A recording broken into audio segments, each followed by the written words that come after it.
उमेश जी ने मुझे थप्पड़ मारा होता तो इतना नहीं लगता बाप बेटी को मार सकता है। तो मेरे मान सम्मान के साथ खिलवाड़ नहीं करना चाहिए था। आपको मेरे प्राइवेट पार्ट को आपने जैसे छुआ मुझे महसूस हुआ। 13 साल का बच्चा शशिकांत, क्या वो निर्दोष नहीं है?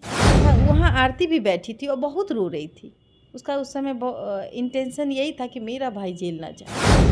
उमेश यादव को बोली थी, लेकिन उमेश यादव नहीं माने। खुद वो आरती रो रो के कही थी हमको अब बर्दाश्त नहीं है, मेरा भाई को जेल हो जाएगा तो हम नहीं जी पाएंगे।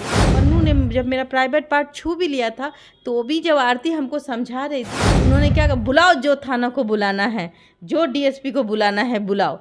आप भी वहाँ थे मौजूद। जब आरती कहती है कि मैं छोटू की विधवा थी लेकिन उस समय मेरा माइंड जो है वो काम नहीं कर रहा था, तो आरती गवाह कैसे हो गई? आरती का माइंड ही तो डिस्टर्ब था। आरती ने कोई ऐसा मेडल प्राप्त नहीं कर लिया जो हम उसके बारे में बातें कर रहे हैं। क्या आपको आरती जैसी बेटी या बहन चाहिए? भगवान करे आपके घर में एक एक आरती जरूर हो जाए। छोटू के इंसाफ के लिए मीडिया खड़ी थी। छोटू के इंसाफ के लिए मीडिया ने रात दिन एक किया था। आप उस माँ बाप के बारे में सोचिए जो बाप जेल से चिट्ठी लिखता है कि बेटी तुम तो छोटू की विधवा बन के गई थी, तुमने भैंसुर से क्यों शादी कर ली, हम तो जेल में मर ही जाएंगे। तो मन्नू को छोटू और आरती के प्यार के बारे में पता था, मन्नू को रिलेशनशिप के बारे में पता था और वो भैया कहती थी। तो अगर वो भैया कहती थी तो उस नाते क्या था? आज वीडियो बनाकर खुद उमेश यादव आपसे माफ़ी मांगते हुए नजर आ रहे हैं। क्या आप उन्हें माफ़ कीजिएगा कि नहीं? मैं तो उनको माफ़ कर चुकी हूँ, कोई कुछ नहीं किया। मन्नू को लेकर क्या? मन्नू को लेकर क्या? मन्नू ने मुझे टच किया है, मुझे पता है। इस छू भी लेंगे, मजा भी ले लेंगे और फिर वो कुछ। नमस्ते, प्रणाम, मैं हूं मनीष तिवारी और आप देख रहे हैं संस्कृति बिहार। और आज हमारे बीच जो मैम बैठी हुई हैं वो किसी परिचय की मोहताज नहीं है, क्योंकि मिसेस इंडिया के खिताब से रूबरू, मिसेस इंडिया के खिताब से नवाजी जा चुकी हैं। स्वागत है मैम संस्कृति बिहार चैनल में। आपने मुझे मौका दिया सांस्कृतिक बिहार के माध्यम से। आपके जो भी दर्शक मुझे देख रहे हैं वो समझने की कोशिश करेंगे मेरी भावनाओं को, और कहीं ना कहीं जो मेरे साथ घटना घटी वो बिहार की बेटी हूँ मैं, और उसी गांव की बेटी हूँ। मैं भी सीमांचल की बेटी हूँ और मेरा भी घर रघुनाथपुर पड़ता है। तो कहीं ना कहीं मैम आप आरती छोटू के घर से ज़्यादा नहीं 20, 30, 40 किलोमीटर के रेंज में ही होंगी शायद। बिल्कुल 40 किलोमीटर भी नहीं है हमारा गांव रघुनाथपुर, मैं वहां की बेटी हूं। मैम आपके साथ उस दिन जो धक्का मुक्की का प्रयास किया गया, आपने एक एफआईआर भी दर्ज करवाया है। साथ ही साथ आज उसी मैटर पर मैं ये बात आपसे करना चाहता हूँ कि आज एक वीडियो अपलोड होता है, यानी 3 तारीख को शाम में 5-6 बजे आरती के चैनल पर। उसमें उमेश यादव जी आपसे माफ़ी मांगते हुए नज़र आते हैं। मैंने उस वीडियो को पूरा देखा है।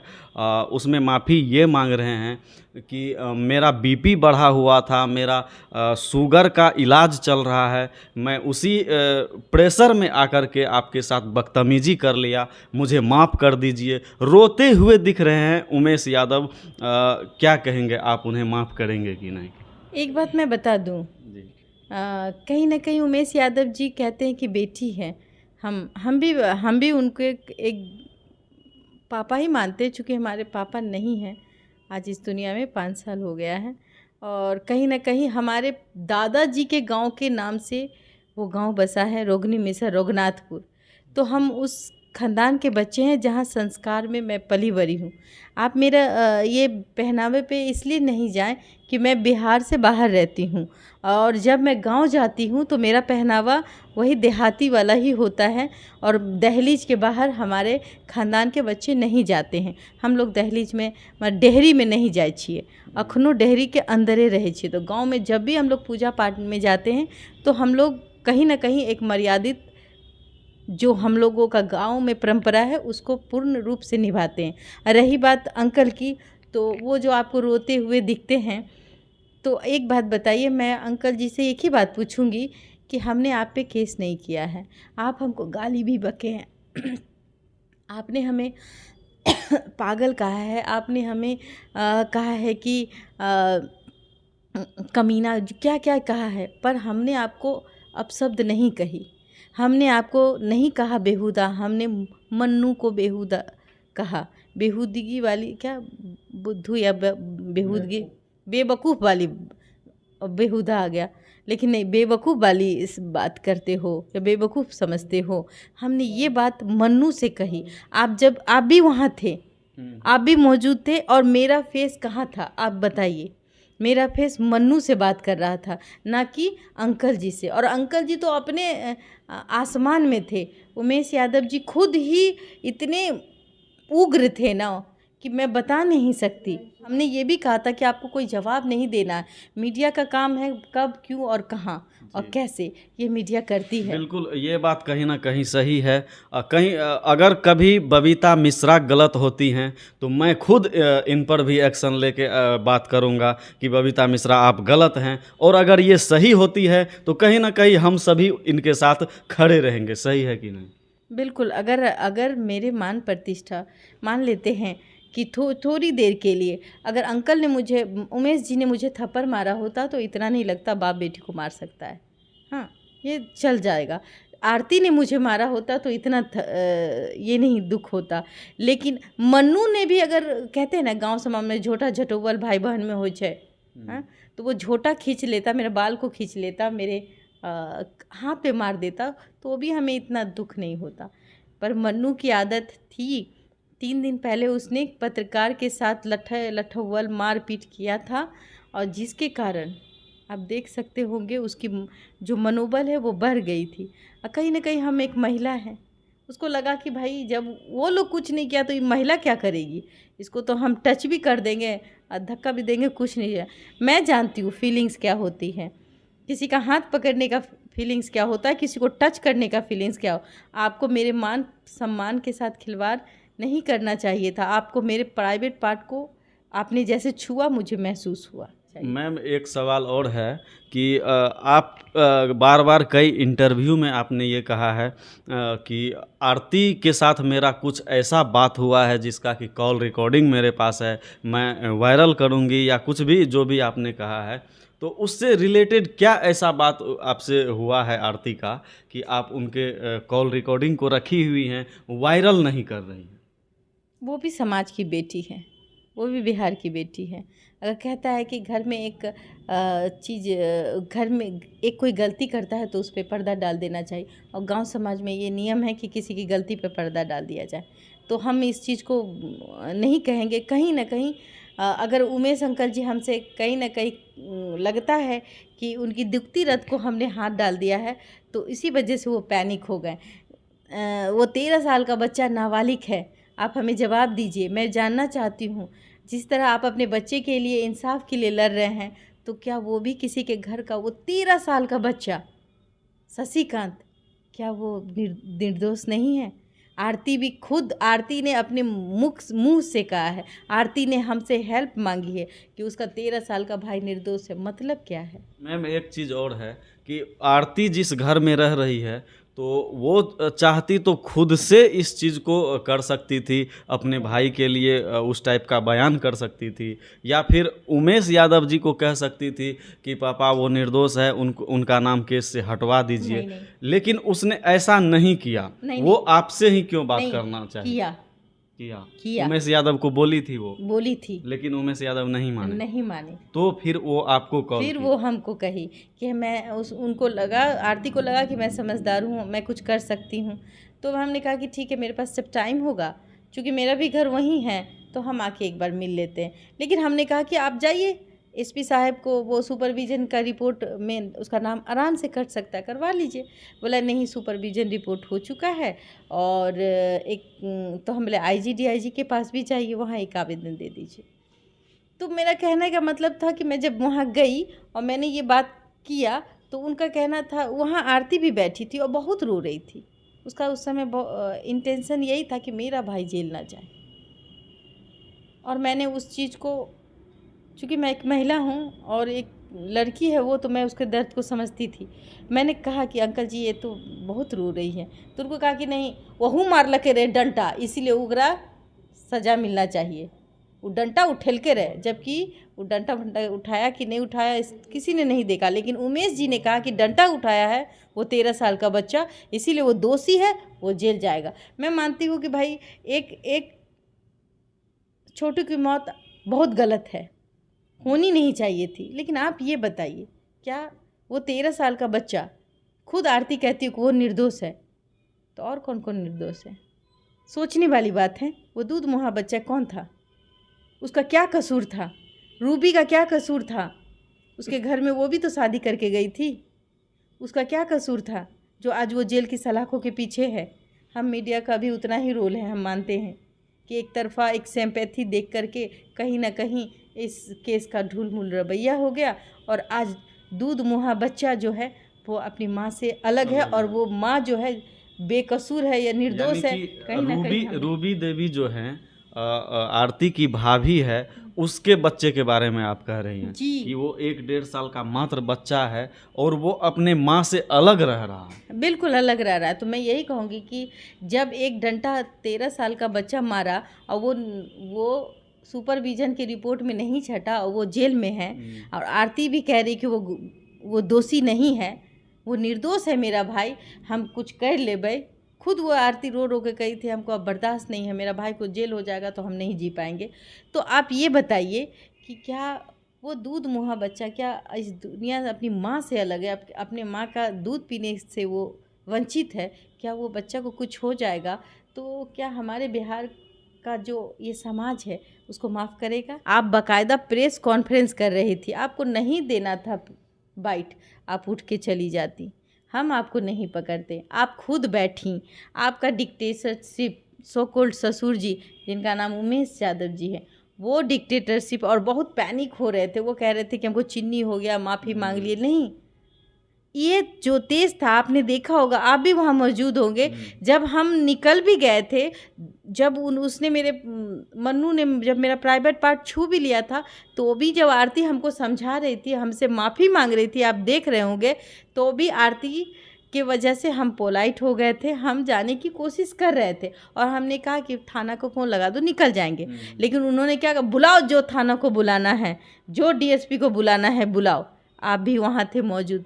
सोचिए ये बात, उनका ये कहना था आज कोई नहीं बच के जाएगा, यानी कि क्या करना चाहते थे? उन्होंने कहा कि 9 के 9 लोग दोषी हैं। क्या सही में 9 के 9 लोग दोषी हैं? आपको जिस मीडिया ने आपके बेटे के लिए रात दिन खड़ा हो करके उसको, जितने भी चैनल वाले थे, पोर्टल, यूट्यूबर, न्यूज़ चैनल, सब ने कवरेज किया, प्रिंट मीडिया ने भी इस कवरेज किया, और आज आपका के बेटे के आरोपी अंदर में हैं।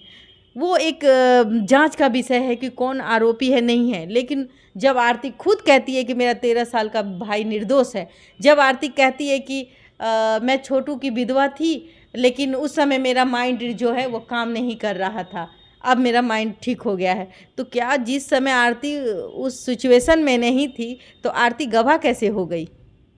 आरती का माइंड ही तो डिस्टर्ब था। तो ये तो बदल सकती है। ये कोर्ट का मैटर अगर सही से सॉल्व किया जाए तो कहीं ना कहीं ये भी एक बड़ा मुद्दा बन सकता है। बिल्कुल, मैं ये कहूँगी कहीं ना कहीं हमारा बिहार सिर्फ आरती को लेकर ना चले, कहीं ना कहीं ये लगता है मुझे कि हमारे बिहार की पहचान हमारी खुद की संस्कृति है।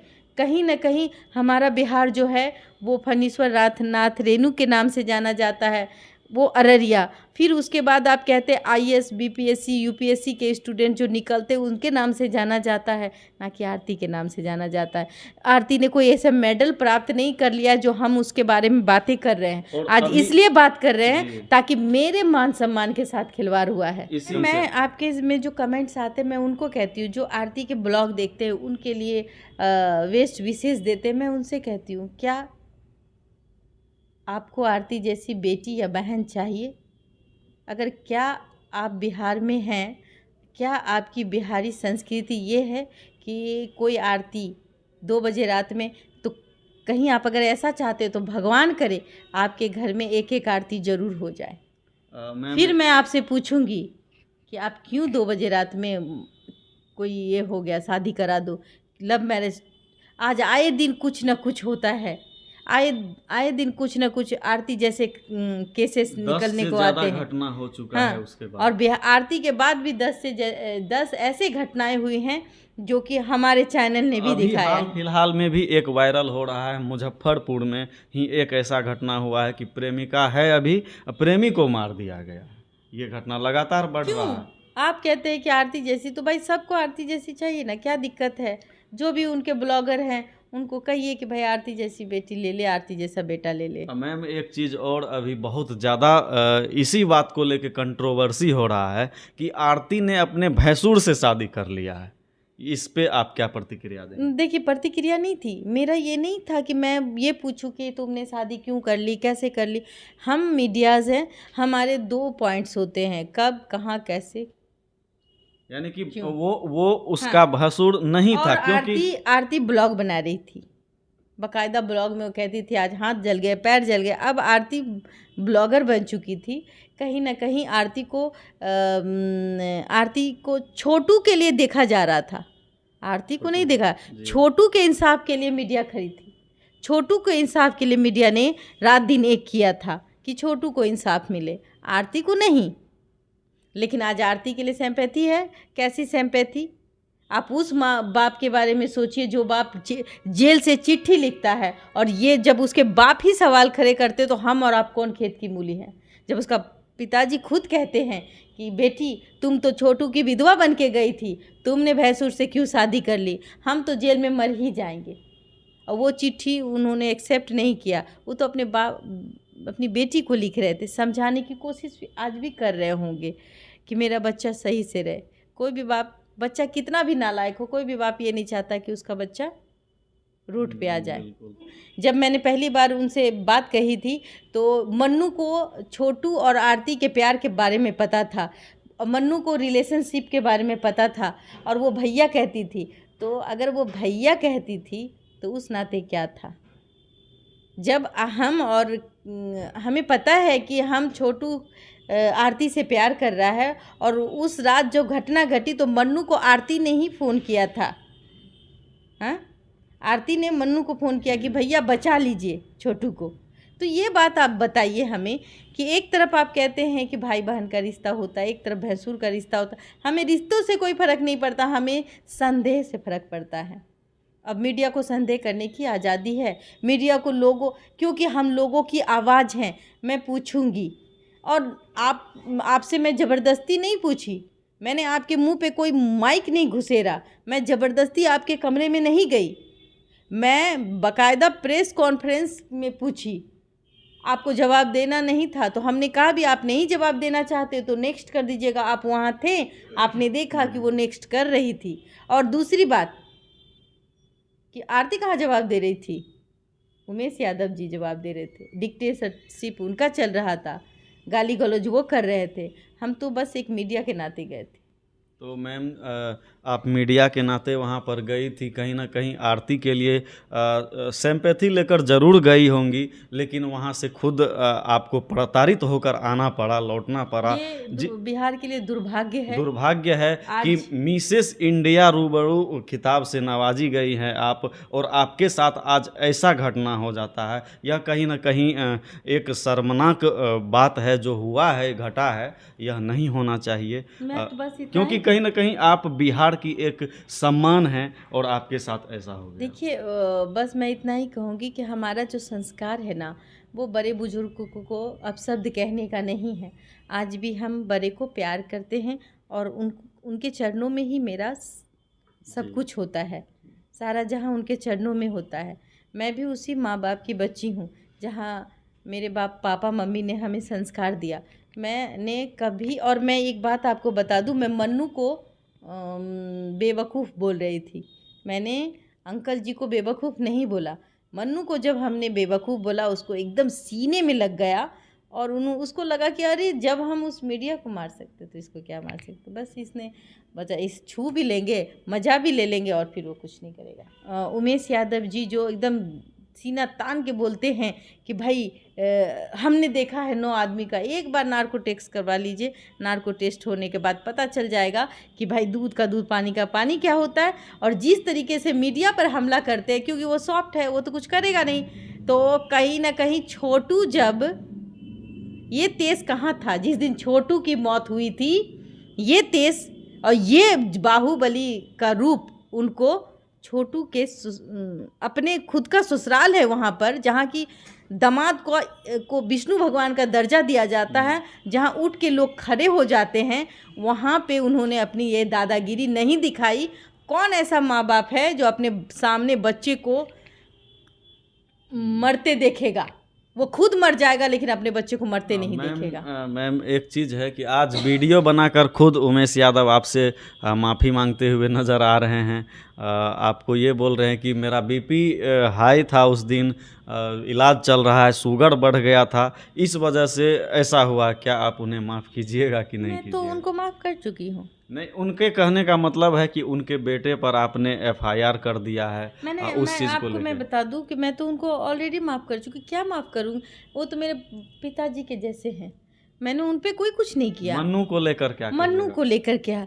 मन्नू ने मुझे टच किया है, मुझे पता है, महिला को पता होता है टच करने का एहसास। यानी उस पर जो आपने कार्रवाई की है उसको जारी रखिएगा। मैं तो ये तो जांच का विषय है, अब वो देखा जाएगा। वो वहाँ का प्रशासन इसमें काम कर रहा है। आप लोगों ने इस वीडियो को पूरा देखा है तो आप ज़रूर अपना कमेंट के माध्यम से अपना राय विचार हमारे कमेंट्स में ज़रूर रखिएगा। तो बहुत बहुत धन्यवाद मैम, आपका अपना कीमती समय देने के लिए संस्कृति बिहार चैनल को। धन्यवाद।